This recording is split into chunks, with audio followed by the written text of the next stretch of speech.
Quick note before we get started, I've got a new blog post up on creating art in a world of context collapse. It's up on my personal blog, which you can find at troycartwright.com. Give it a read. Let me know what you think.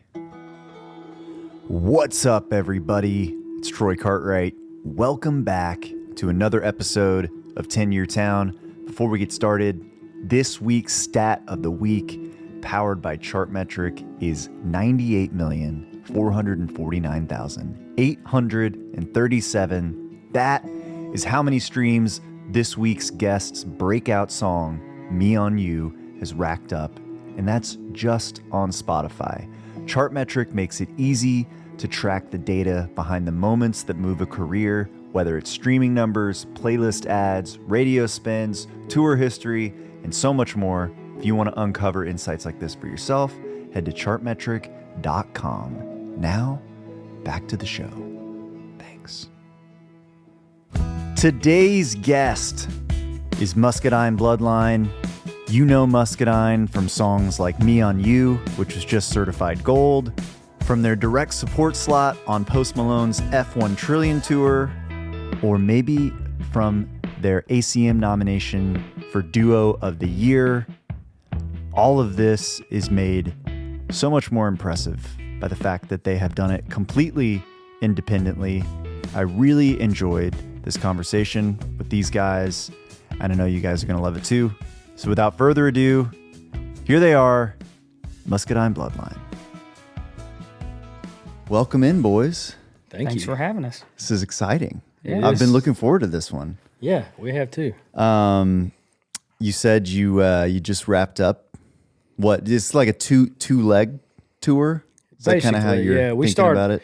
We started like mid-January, and we usually take off for the spring anyway. Gotcha. And but this year we have an extra special kind of spring thing happening for Gary, but it worked out perfectly to where it was like we're off anyway during the spring, and so we'll go back mid-June. What's the extra special? My wife's pregnant. We're having a baby in April. Congrats, man. Yeah, so I get to be home for do you know the due date? Are you allowed to say? Or yeah, it's April 29th. Okay. So some people keep it tight-lipped though. You know? Yeah. It's nice to ask. Yeah. yeah. Like, what's the protocol on like my sister? I just got a nephew. Well, he's like 4 now, but it feels like yesterday. Yeah. And my sister was very tight-lipped on the name because she didn't want anyone's opinion, which I respected that. Yeah. I feel like people's opinions kind of sway your opinion when it really shouldn't, you know? It's like playing somebody the record when it's done, and then they're like, dang, is it done yet? And you're like, oh. Have you thought about turning the keys up in the mix? I'm like, damn, I didn't need that. Like, I didn't really want you to hear this now. I mean, basically our protocol was, as men, our part in this is pretty minimal. Yeah. And so I was more along the lines of like, hey, Ashley, like whatever name you like, I'll love to. And we'll go with that. So that's awesome. Her name's Remy Grace though. So that's amazing. Dude. We're excited Congratulations. about it. Yeah, it's my first, and I don't know a life with a kid doing this for a living. So it's definitely going to be a change, but I think it's gonna be an awesome change too, dude. I'm hopefully not too far behind you, but there's a session guitar player, Tom Bukovac, that said like you can't unlock. There's like another level of life that you can't like unlock until you have a kid. So I don't know. It sounds right. Yeah, sounds exciting. For me, it's kind of strange because nothing has changed for me yet until the baby gets here. Yeah. I've just seen, my wife is now at the stage of like, okay, she's uncomfortably pregnant. She's got like 6 weeks left. Yeah. And so, but yeah, I'll go, we'll go on the road and I'll come back and be like, oh yeah, my wife's pregnant. Yeah. Like that's how it kind of feels right now. Yeah. So, but, everybody and their mother who's had a kid wants to throw in their 2 cents of got to read this, do this. And it's kind of been, I'm more of just a trial by fire. Like, hey, let's just like when this baby gets here, I'll have to adapt and adjust. Yeah, you like to like learn by doing as opposed to like I'm the same way, man. Yeah. I'm I think they call it like didactic. Like I got to learn. Like I just got to get in there and do tangible, it. Right. Yeah. So This tour, it was this part of the tour. I know y'all were out with Post. So was this? Is this the part that like some of y'all? I think y'all like moved some dates. Was that the thing y'all just got done? Yeah, with? this was some of those dates. Yeah. Yeah, that when we, when Post offered us that tour, we already had our own tour. Yeah. Dialed up and. It was starting the week. Like it was like right there. Yeah. Like when we found out on like Monday, and we were supposed to leave Thursday night. So did you guys just get like a text from a random number? No, it wasn't. No, like Adam, our manager, and like his team is like connected. Like there's some mutual connections within our teams. But it really was. I mean, it was very hectic because I remember it vividly. It was it was Labor Day, and usually like. You're a musician as well. We kind of treat our Mondays like that's our weekend. Unless it's really important, we'll get, I'll go do this. Charlie will go play a round of golf. Whatever it is, this is just our day to just decompress. And Adam texted us like, "Hey, there's something we got to talk about right now." And we're like, "Great." So we were like, "Okay, what is going on?" And I just remember he's like, "Hey, Post Malone just offered y'all, direct support for his fall tour. We got to know by tomorrow. Bus leaves Wednesday. Tour starts Thursday in Utah. So it's like, what do y'all want to do?" And it was a tough decision in the fact like we've never had to be in a situation to let people down. We haven't. I had E. coli once, and we canceled one show, and that was the only time we've ever had to do that. And so it was like, man, what are people going to think? Especially the people that are. This weekend that are directly affected by this. Right. And fortunately, I feel like 99.9% of the people were like, dude, you gotta do that. And we even seeked counsel from like other artist friends that we looked up. It's like, okay, here's the situation. What do you do? And he's like and everyone was like, you go do that tour easy. And so I was like, once in a lifetime thing. And it was great. And it was good. It felt good this tour to kind of, I feel like we got about 70% of the shows because a lot of them, some of them were like outdoor little amphitheaters and stuff that you obviously can't do in the heart of winter. Right. But that being said, this whole tour we've been like north, so it's been like every weekend just about snow. Yeah, it's just part of it. Like touching back on that too, like it was. He said it. It was a tough decision to make, but it's like the backlash, if you will, that we did get from like the 5%. It's like I feel like. Reflecting back on it now, it's like the way that we've built our business, we've been so like handshake with our fans and like been very so tangible. Close to them. And so like, I think that was one thing that made it so like difficult. And like some of the stuff that was said, like hurt, like it hurts your feelings. Like when fans. Well, y'all built, and I want to get in, we'll get into this a little bit more later as well, but like y'all have built like such a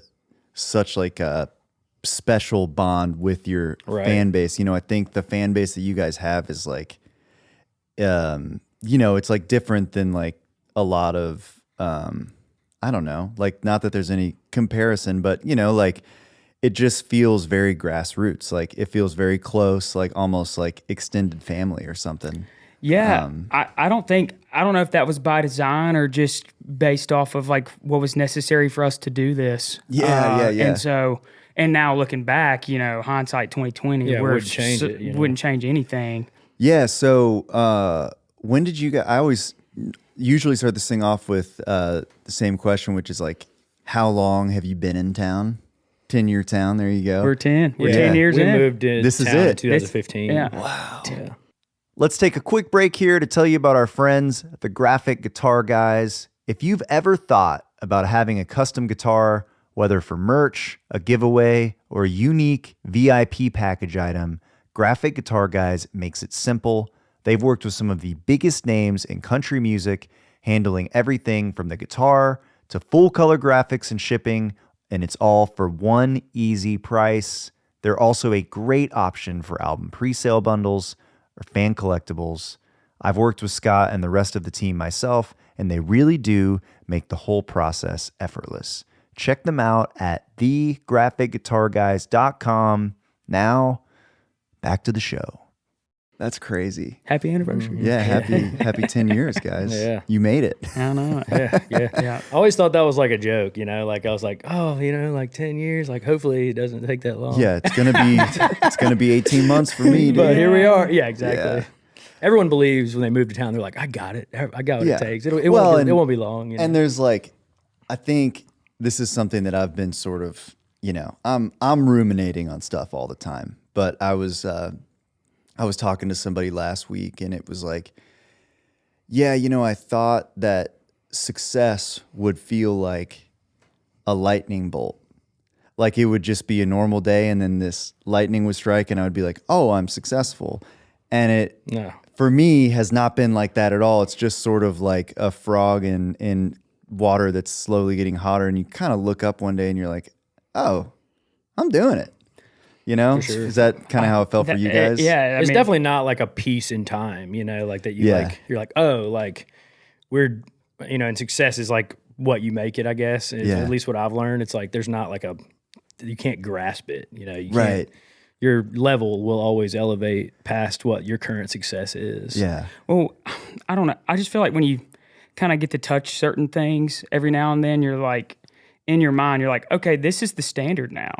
And so you bring the bar up with you. Right. And I think it's on a human level for artists, it gets kind of tough that we, as a duo, which we're fortunate to be in, is like we can kind of be like, hey, pick each other up in those times. Yeah. But I mean, we still have, we'll have a meeting with Adam or whoever, and we're just complaining about something. And it's always, I remember I was talking to Drew Nix of the Red Clay Strays. Yeah.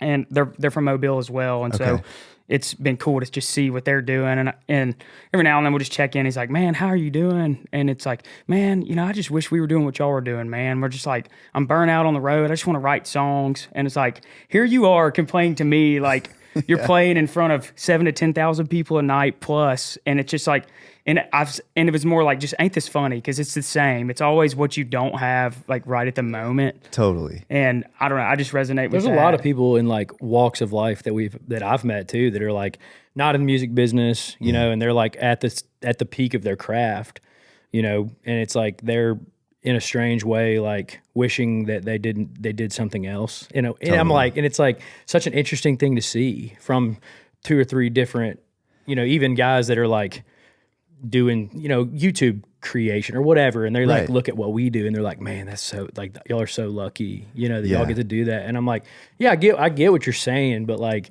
learning from those perspectives definitely helps me like sit in my own, place and be like, man, I'm actually exactly where I need to be.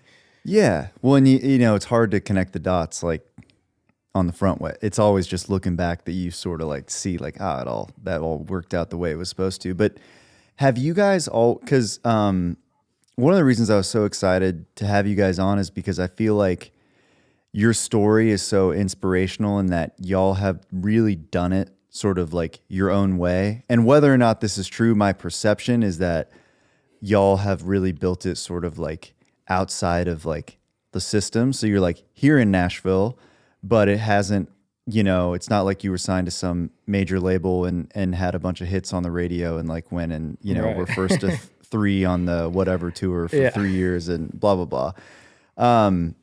So did y'all always sort of set out to do it this way? Like I would say the hard way, or was it just not necessarily? I mean, when we started, we just always pretended like we wouldn't get help. Yeah. And so like I think from the very beginning we operated even before we were in Nashville, we were just riding around in each other's car, like switching off, going and playing cover gigs just to make money. Yeah. That we, the perception outside the music business is like, man, y'all need to get signed and y'all need to get a manager and y'all need to do this. And it's like, man, like, let's just pretend that's never going to come. We didn't even know the reality of like how the industry operates at that point. But we always just said, hey, what if we never get help? What would we do today? Yeah. Yeah, and I think it was just like kind of goes back to out of necessity.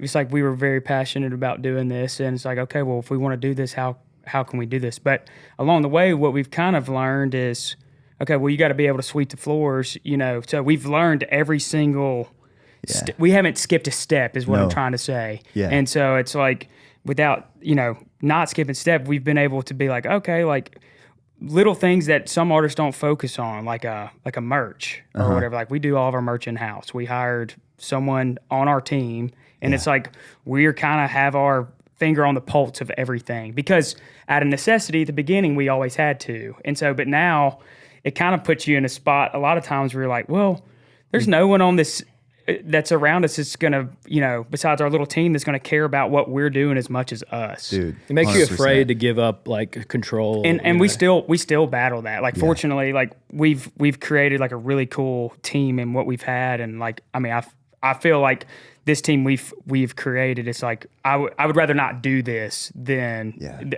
do it with somebody else kind of thing. But and 10 years in, we certainly like play a little more ball now than we used to, like. Well, yeah, you probably also have like a baseline understanding of like probably pretty quickly you talk to somebody, you can tell if it's legit or not, Oh, for sure. I'm sure you fielded a lot of opportunities along the way that you were like, I don't know if that's right. Yeah. But the what you're saying about like not skipping steps, there's like there's this they called him like the Banana King. I think his name's like Sam Zamuri.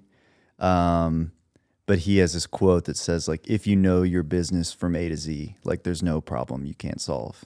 And I feel like that independent kind of mindset that y'all have is like kind of like brought on a lot of the success that y'all are having. So yeah, I think so too. I think there's like a certain amount of just risk level that Gary and I have been comfortable with taking for so long, like without guidance, is that even if something of our idea like fails, we're okay with that. Like, it's like we were never afraid to like try something. Right. You know what I mean? And there's so many artists now that I see from afar that are just like talented, but they're just like afraid to take a step without guidance from some sort of larger power in the industry. And it's like, dude, just put it on TuneCore. Like, and then they'll just sit on their hands even and if wait it for something to stinks, happen. just like just put it out. and then you just do another one. Exactly. Shotgun approach.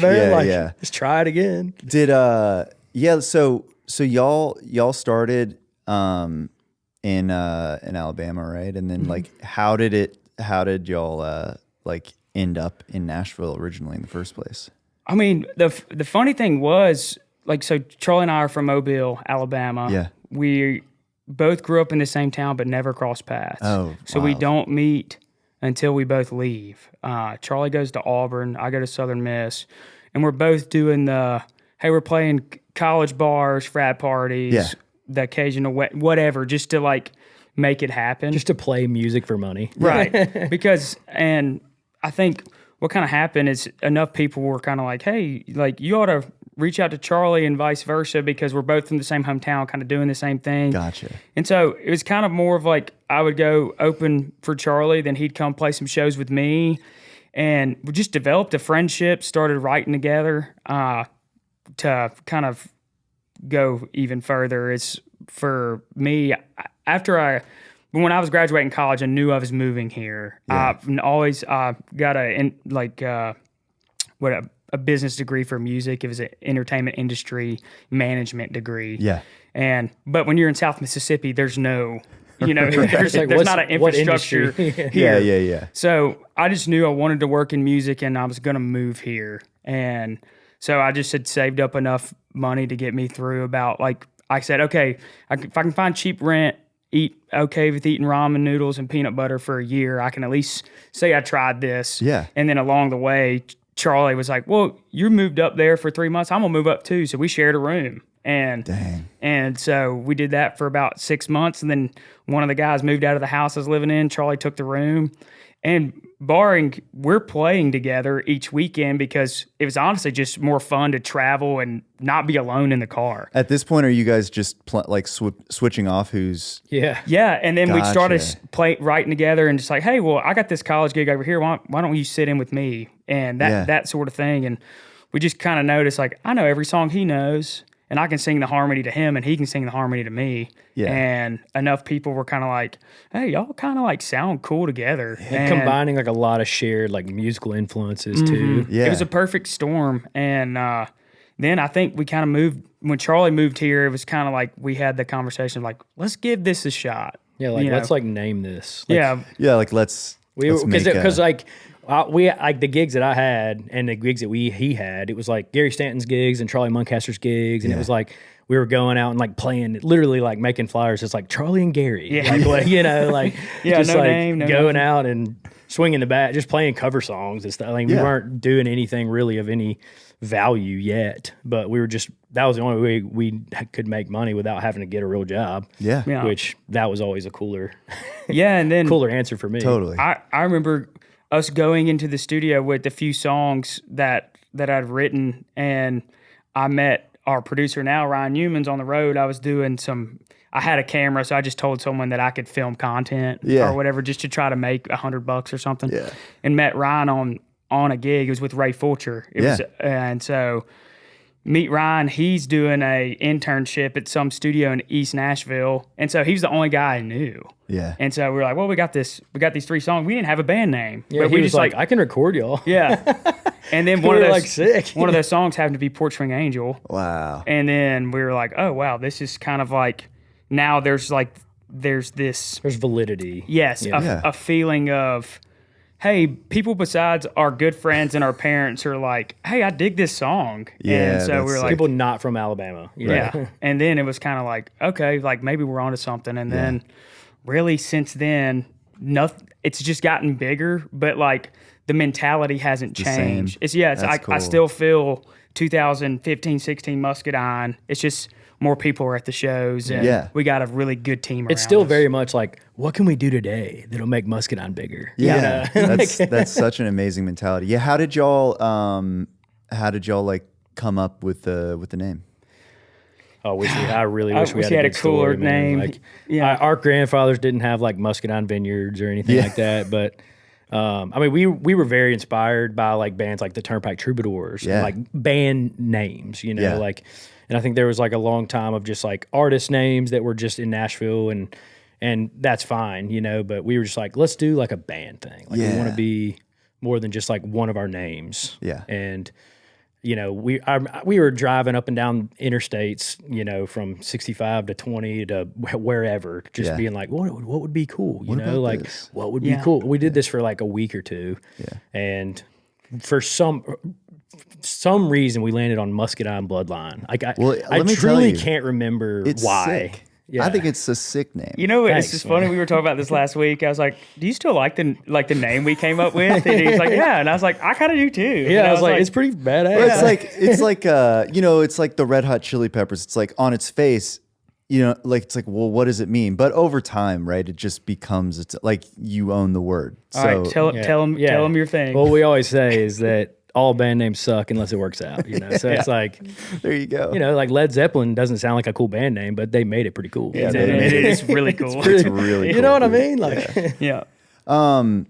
So you put out Porch Swing Angel, and did you guys literally just like throw it up on like TuneCore or whatever? Or? Yeah. Yeah. I mean, that's just. And what happened next?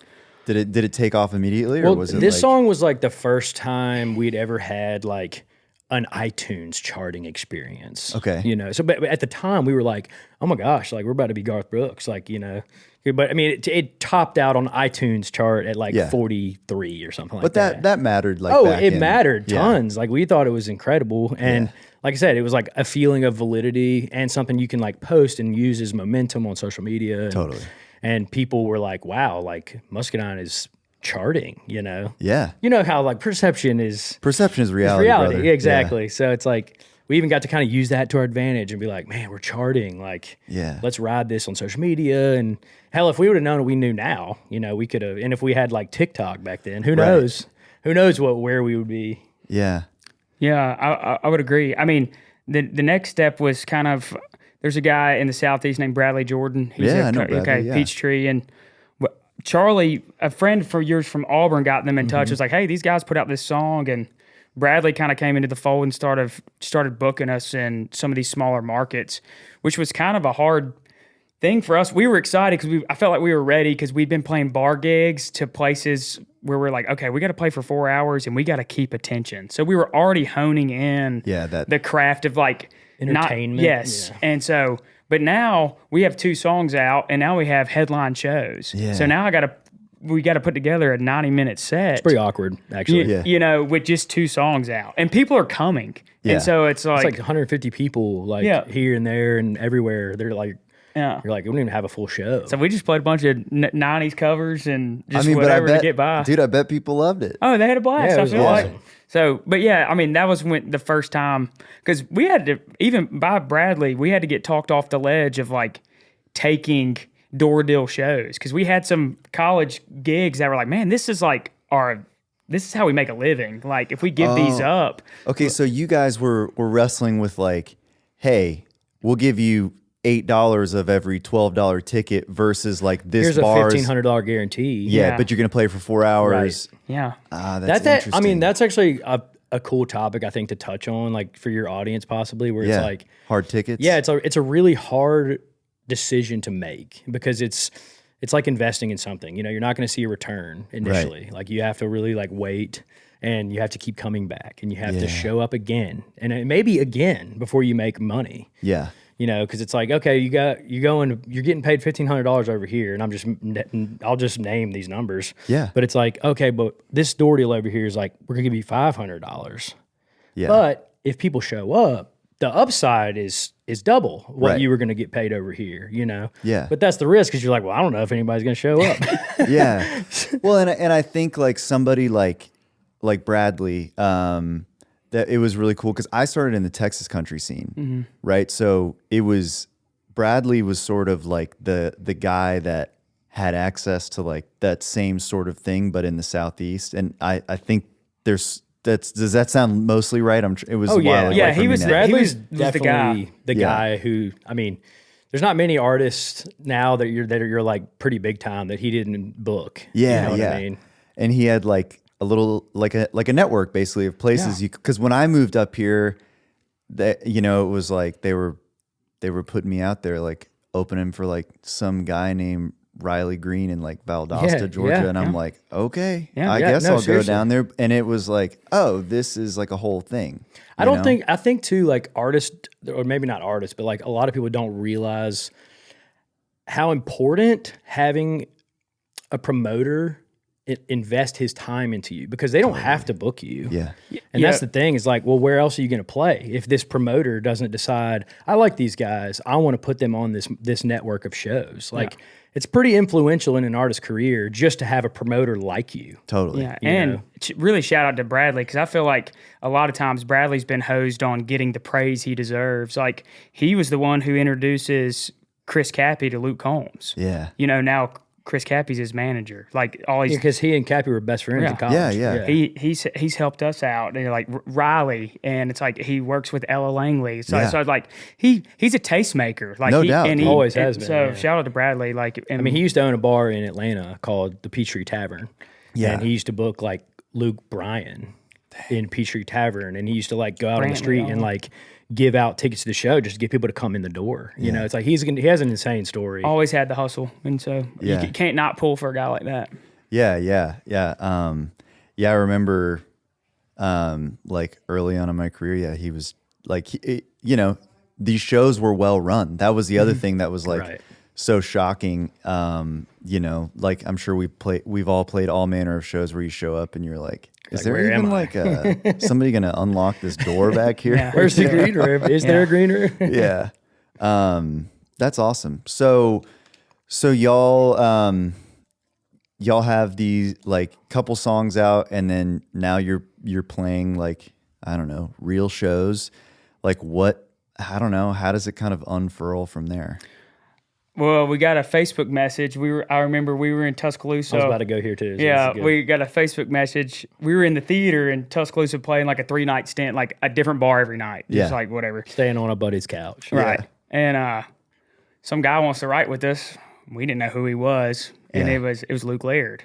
Wow. And so he just like messaged our Muscadine Facebook page and was like, hey, let's write sometime. Yeah, he was like, I like your stuff. Like, and we literally had no idea who he was. Like, we weren't privy to like, honestly, until we got here, we're like, oh, we didn't realize that like people are writing these songs for people. Like, this is like just no frame of reference. We probably knew like 3 songwriters you could like name. Yes. In town. And so Yeah, so we didn't know Luke, and then we look him up, and we're like, oh my gosh, this guy is special. Yeah. And just took a meeting. We went and wrote with him, took a meeting, and then we were at Creative Nation for 2 years. Yeah. And honestly, we learned a lot about songwriting. I feel like too we got it was just reps. Yeah, was that sort of y'all's introduction to like the co-writing scene? Oh, pretty much. Yeah. Like, besides like the buddies buddies that we had, that really was. It's the first time it's like, okay, we have a Monday through Thursday, full, right? You know, and we're writing with someone I've never met before. Yeah. And it was, I think it was very good for us at a time to do that, because we did, you're writing 200 plus songs right. a year or something like that. And so it's like, wow, you're really getting these reps and messing around and writing some really good ones every now and then. And, but yeah, we did that for 2 years, and it was a great experience, but it came to a point where we were just like, hey, like, and I got to give credits to the Layers. They're great people. Yeah. But it was just kind of like, hey, if y'all don't, feel like y'all want to be here anymore, let's just like cut ties. Yeah. And so, and they didn't have to do that. And gotcha. and so that was I would always sing their praises. Yeah. For that. And and then after that, it was kind of at a point where, okay, now we really are touring. It ain't just Charlie and I and the in truck now. We got a Sprinter van that we bought. Yeah. We bought one from Luke Combs, and now we're sitting here, actually playing 3-4 nights, a week. We got a booking agent. We're kind of doing the thing. More people are coming to shows and that sort of thing. And honestly, from there, it was just like, I guess that would have been in 2017, 18. From then on, it's just been, okay, rinse, repeat, go out, play a really good show, and put out music. And yeah, were y'all were y'all making?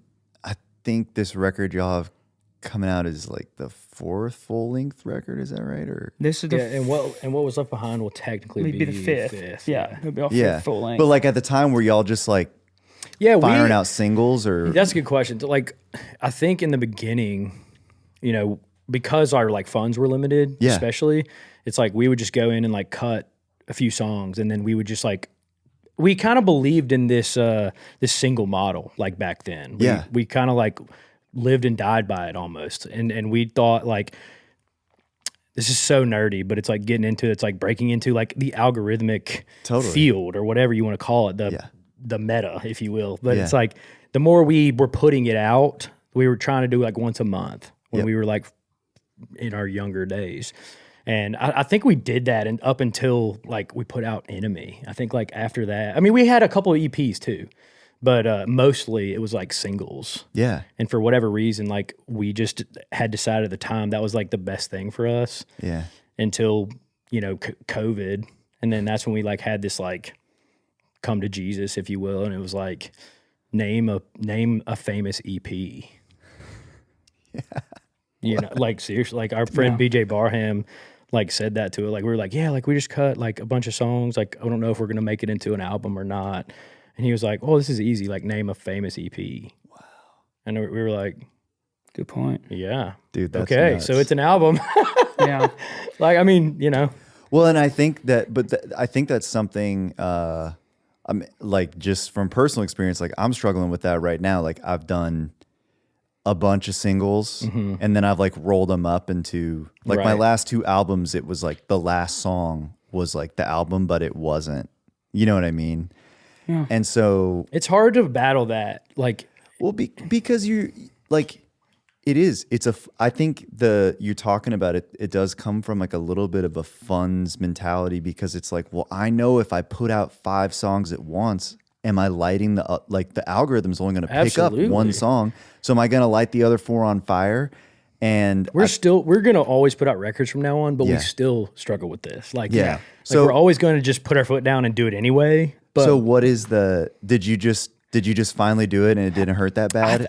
Honestly, to be honest, I think it was more of an identity crisis, because we had such spectrum of smorgasbord songs. of like, It's like, hey, one day we're doing this, and then it's like we're cutting a record with Jaron Johnson over here, and it's hard rock, and then it's like, and then over here we got Enemy. It's just like one guitar and vocals, and it's I just love like that song, by the way. thanks. And so it's just one of these things where like, man, what is this thing? What like, do we do? Fortunately, like we've found some minor success, and it feels like we hit Porch Ring Angel, and it felt like, oh, this is cool, and then everything for the next few years was just like this gradual.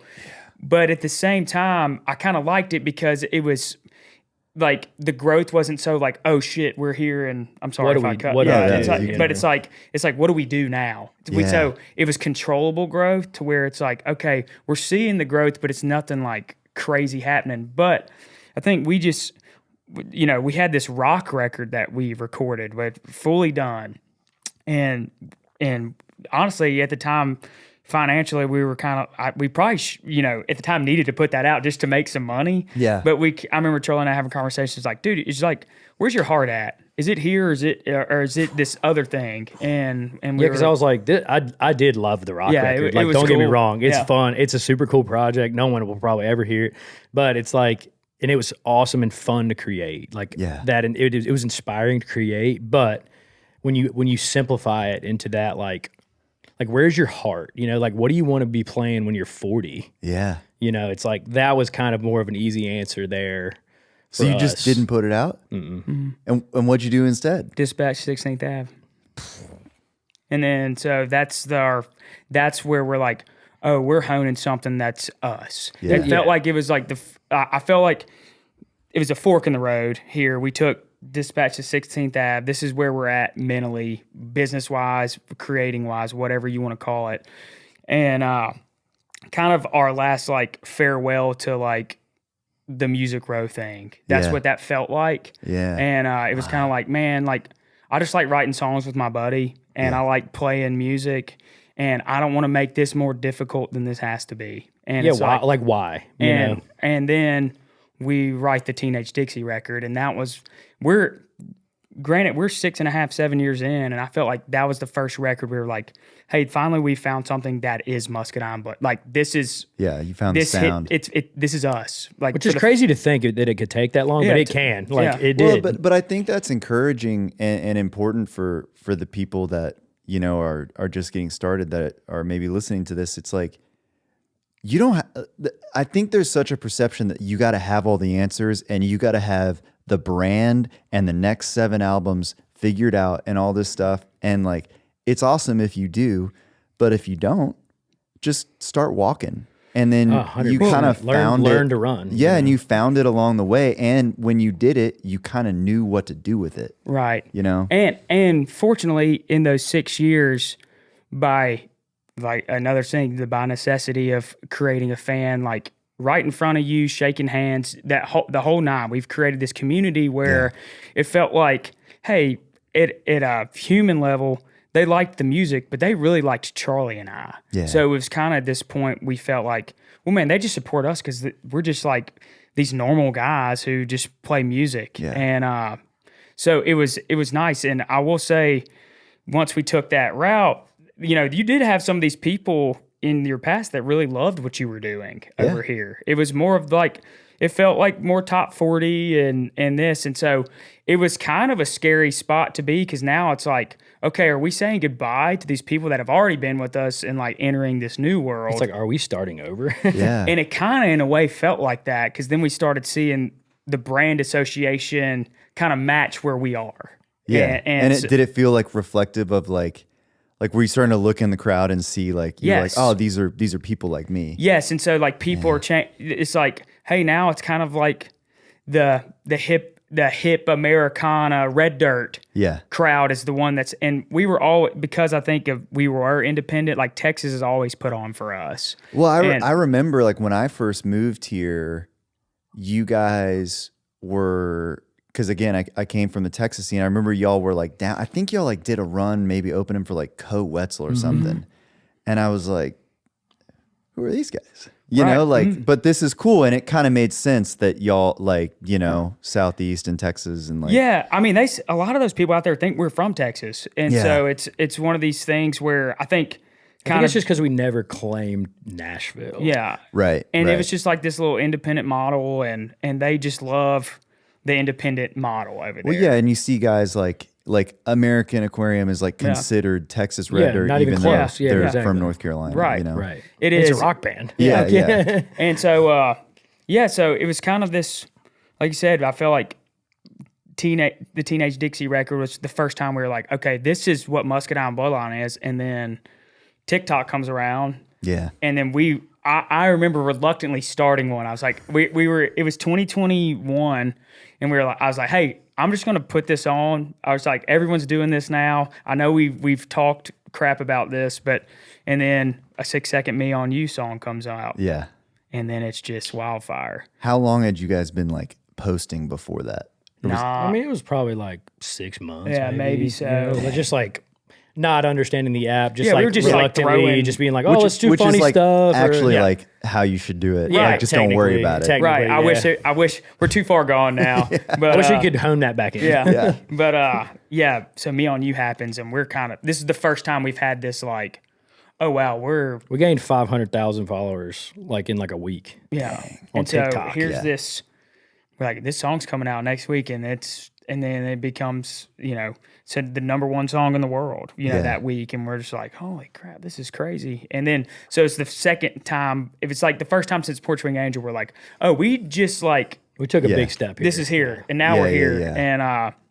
And then, It's really our first viral moment. and it felt the best because like I felt like that was the first time we had really represented ourselves appropriately to what we are, and it's like it was such a couldn't be prouder of a song to go off, and it was Totally. it was really gratifying because it's like, man, we finally found what we were doing, and this is what people love, and so it kind of like we got to see that, and then after that record, it's really been just writing for records now, coming up with a.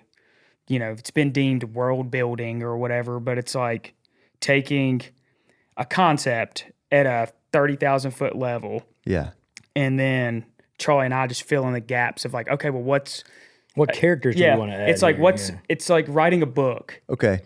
So unpack that for me a little bit. So, Teenage Dixie, like what were you picturing from the 30,000 foot view?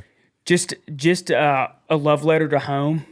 Really. Nostalgia. Yeah, it was kind of this feel of, I mean, I feel like, and you can attest to this because you're an artist as well, but like, I haven't lived a normal life till I left those 18 years behind of Mobile, Alabama that I grew up in, since creating music, so to speak. And so it's like, a lot of times when you go in the writing room to write, it's like, well, I'm taking from these human experiences I felt, but like for the last 8 years, my life has been in the back of a van playing some songs and then writing some songs and then rinse, repeat. Right. And so it's like, we kind of tapped into that. Like, what was that feeling like when we were 18 years old? So how did you go about like you talk about world building. So was that did that start with like, okay, the album artwork should look like this and a music video should look like this? Like, can you sort of like I guess reverse engineer that for me? Yeah, I mean, it was supposed to, I mean, it's like a couple guys wearing Letterman jackets with their girls on the football field. Yeah. And so it was just kind of like creating stories in these like a geo-specific manner. Yeah. But it's like, how do we thread this needle to make this appease the masses? I can tell a very specific story, yet the person in Kalamazoo can understand where I'm coming from, even though they've never been to They've this got their own version place. of that place. You know? And so then from that record, it's just kind of become addicting to just be like, no, let's like treat every record like a book and every song's a chapter, and approaching the writing to where it's like, okay, we have these songs. What does this record need? Instead of like, well, let's just get up with Troy today and just write us a song, you know? So it's like, it's been very, sniper approach on how to do that. And honestly, it's why the writing it's specifically been most like 90% is just Charlie and I, because it's like, well, we know this world we're creating, and it's kind of hard to be like, hey, I got this idea, by the way. It's about this guy that I grew up with or this old man that I know, and, I'm going to talk about these specific places that you've never heard of, and then, like, I just felt like, man, we just need to start writing this. And personally, I just wanted people to feel like, you know, maybe that's a thing, but I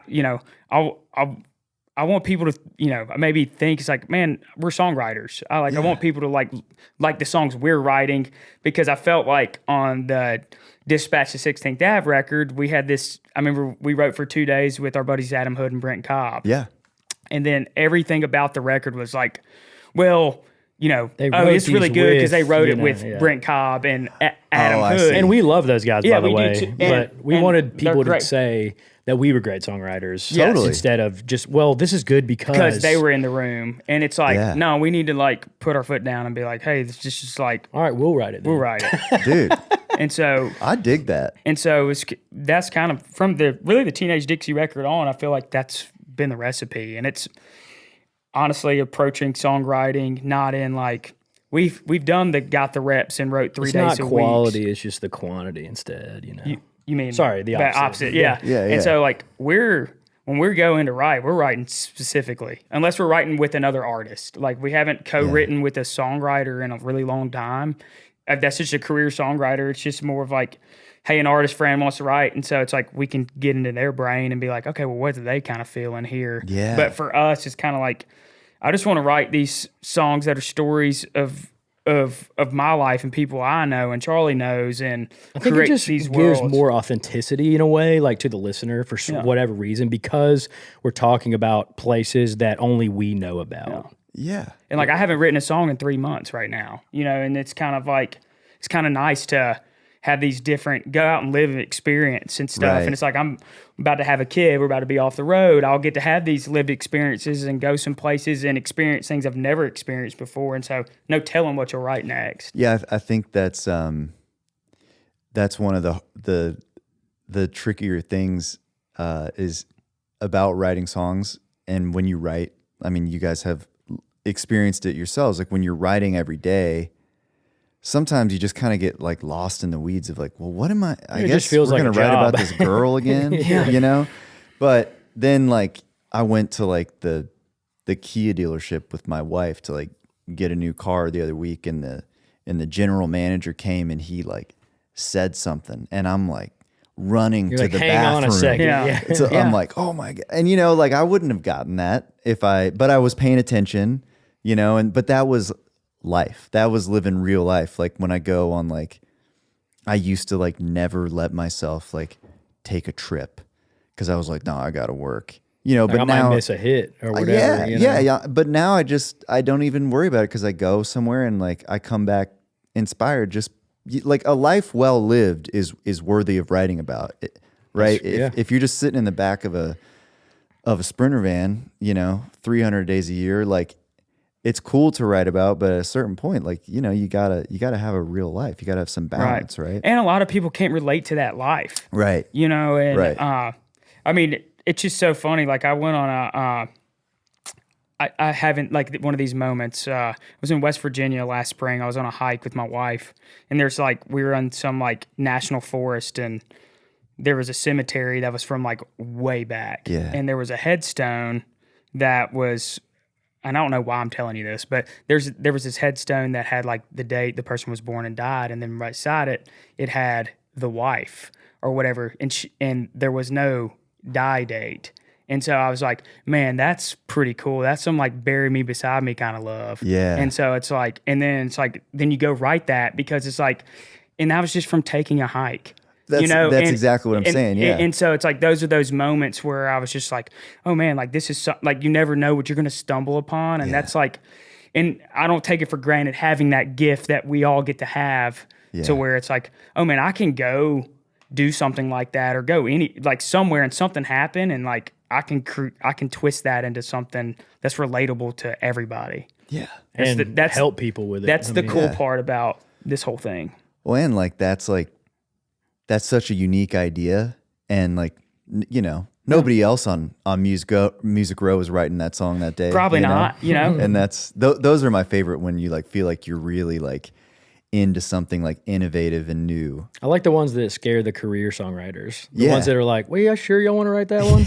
That's usually the one I want to write for whatever reason. Like, well, and you guys have built yourself a like a machine, like a vessel where you can build worlds, and I just think it's so inspiring to me what y'all have done, and like I feel like I am in a place where y'all were a while ago, where you're like trying to figure out like, okay, this is like sort of working, but like there's another level I've got to get to, and just trying to have the courage to do it is like, it's hard, dude. It's all the things that you were just talking about. I was like, damn, dude, that's exactly like what I'm worried about, right? Yeah.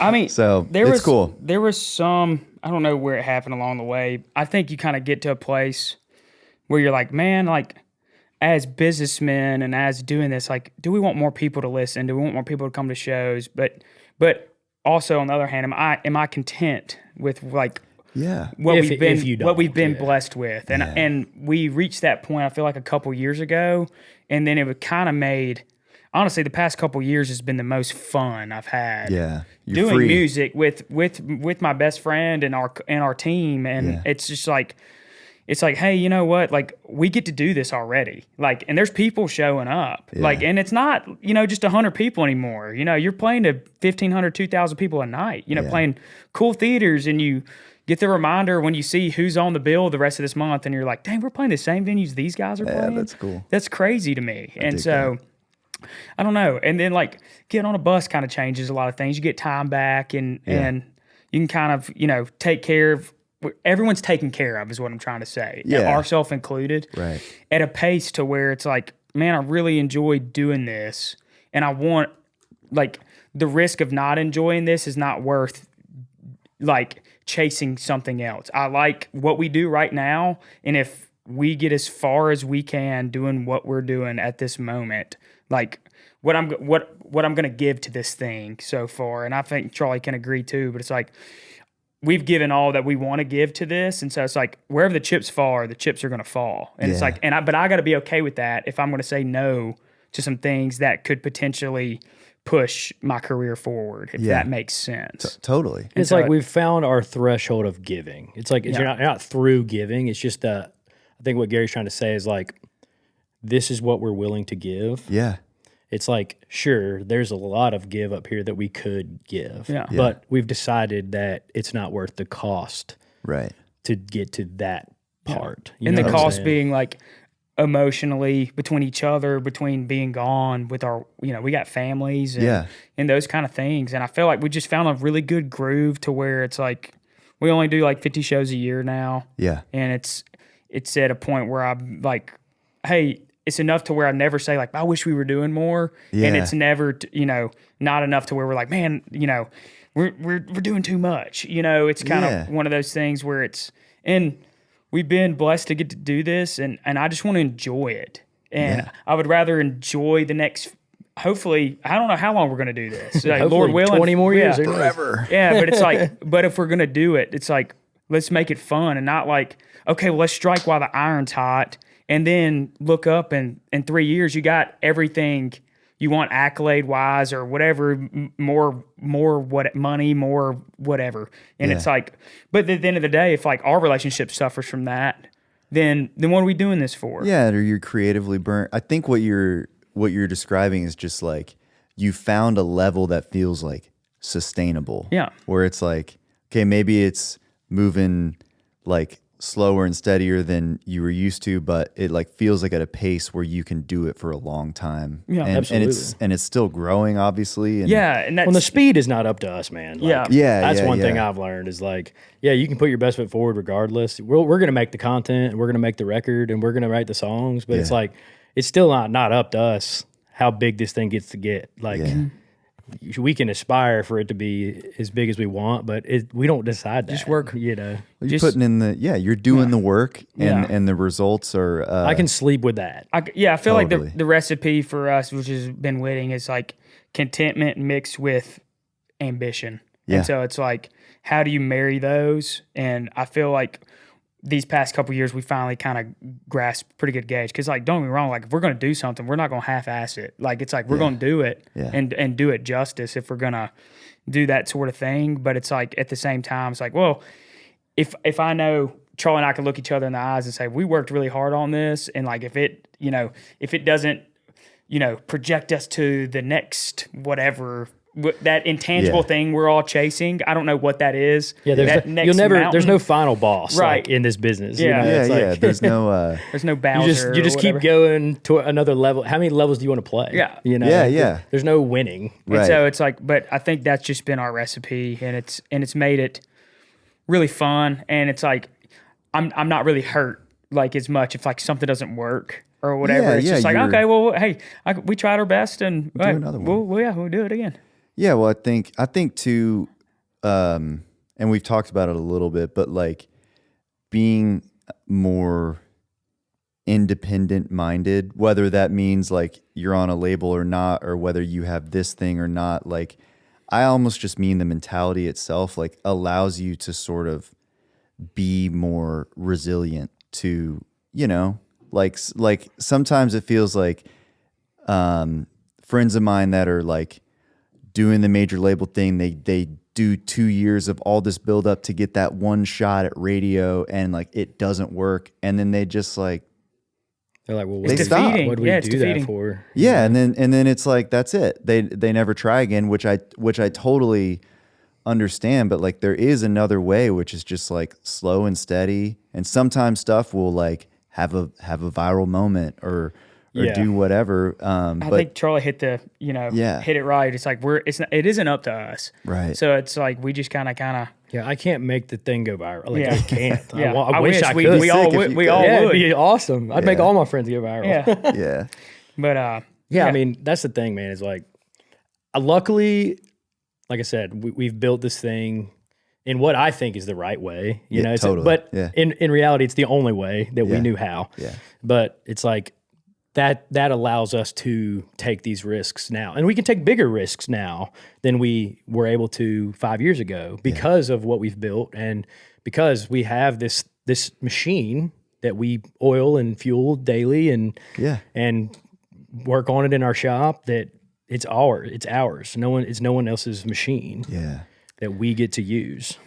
Yeah, and entertain. And Mike had a biggest,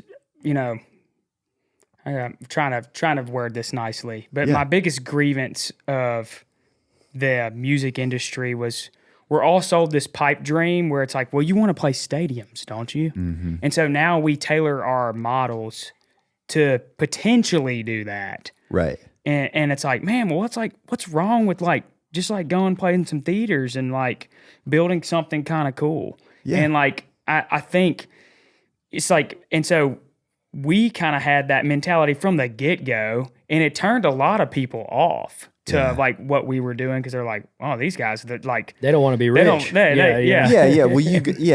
which I get why the label like wants you to play stadiums, of course.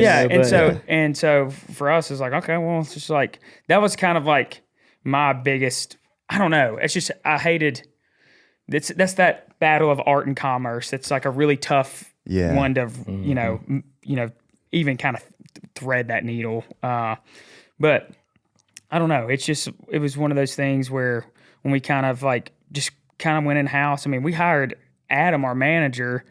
It wasn't because like we had been through the rigmarole of like different management. They're like, hey, we get what y'all are doing. And then it's the first meeting once we've done something. They're like, all right, hey, let's like go pitch to some labels. Like that's exactly the opposite what we were trying to do. It's here. like, hey man, we really like y'all stuff, but like let's get y'all a stylist and then we'll pitch you to a label. And we're like, all right, you're fired. Yeah. Dude. And it's like sweet. Then we got with Adam, and we just met we were on acoustic tour with Kip Moore, and he was Kip's tour manager, and we just liked him. Yeah. And we were I remember we just pulled him aside, and we were like, after the tour was over, like, have you ever thought about getting off the road and managing? You want to manage us? Yeah. He's like, I've never done that before. We were like, perfect. Yes, it's like, you'd be the best manager. You don't know all the wrong stuff already. Yeah, exactly. And it's just been cool. Like Adam's been so good at like, and he's in the room, so I see him. I'm seeing him over there smiling, dude. But it's just been cool because like he knows like we wanted to steer the ship, right, and kind of where this goes, and like his job is to bring us opportunities. Yeah. And whatever our thoughts of doing this, it's like, okay, this is what y'all want to do. Okay, this is what we're going to do. And so it's like, hey, I got this opportunity here. It's up to you if you want to say yes to this or no.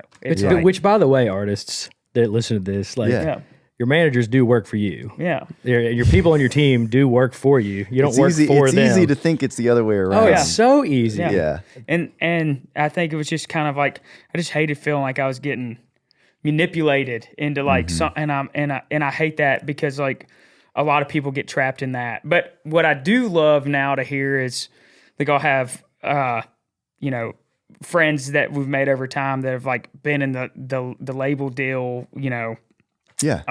or whatever, and it's kind of like, well, where are we going here? We going to do the label thing, or are we doing the Muscadine thing? And it's like it's almost been like coined now to where it's awesome. Like, so y'all going to be hard-headed and independent? Or are you going to do this? And it's like, and two, I think how we're doing things now is just more of a principle thing. It's like we're too far gone. We enjoy what we do. We're cool with that. Yeah, why would you stop? And so it's one of those things where too far gone. It's kind of cool. Like I would die to see some kid take the blueprint we did and pass by us with flying colors. It's just like, and there's been some, and it's cool to see some of these upcoming guys, and we're kind of, getting into our 30s, and like now these young guys are like, wanting to bend our ear about a few things. It feels weird. It feels weird, actually. And it's like, and at least like I like to give them here's an honest opinion. You want my honesty, or it's like I can't tell you what's going to work for you or what, but this is what here's what worked for us. Here's what worked for us. But I would be cautious about X, Y, and Z in here. Yeah. And so it's been kind of cool to be that for some younger artists. Dude, it's awesome. I'm so like I think that y'all's story is like super important because the whole point of this podcast is to like show people like we've had every like variation of a story. As some people, it's like takes them like 17 years before they get a hit song or whatever. And just for young artists to understand, like there are other ways. I think it would be doing a disservice to say that it's not really hard to do it the way that y'all have done it. But I think it's yours. Mm-hmm. And I think it's it's inspiring. I mean, hard work is rewarding, man. I mean, if you build something awesome in your backyard, even if it's not to do with music, you're going to be proud as shit of it. Dude, then if you just picked it up and brought it over, No, it's been fun, man. And that's our goal is right at this point. It's like, man, the Lord has blessed us, and it's been 10 years of trials and things that you've got to conquer. And it's like, but at the end of the day, it's just I just want to have fun. Yeah, making music with my friend. That's what it's supposed to be. And it's like, let's not make this more difficult than it has to be. Let's just go out there. A couple buddies, let it rip, dude. Chasing down a dream. That's all. More people show up when you're having fun. Yeah, no doubt. Well, thank you guys so much for being here. Thanks for having us, Troy. This is fun, dude. All right, guys. That's it. That's the pod. We'll see you later. Hey, guys. Thank you so much for listening. If you want to submit a question for one of our Q&A episodes, you can do so at tenuretowne.com. We would love it if you would join the Tenure Town community, which just means we'll send you updates via email about stuff we got going on. And of course, please rate and review on Spotify, Apple Podcasts, or YouTube. Wherever you listen or watch this thing, we appreciate you so much. See you next week.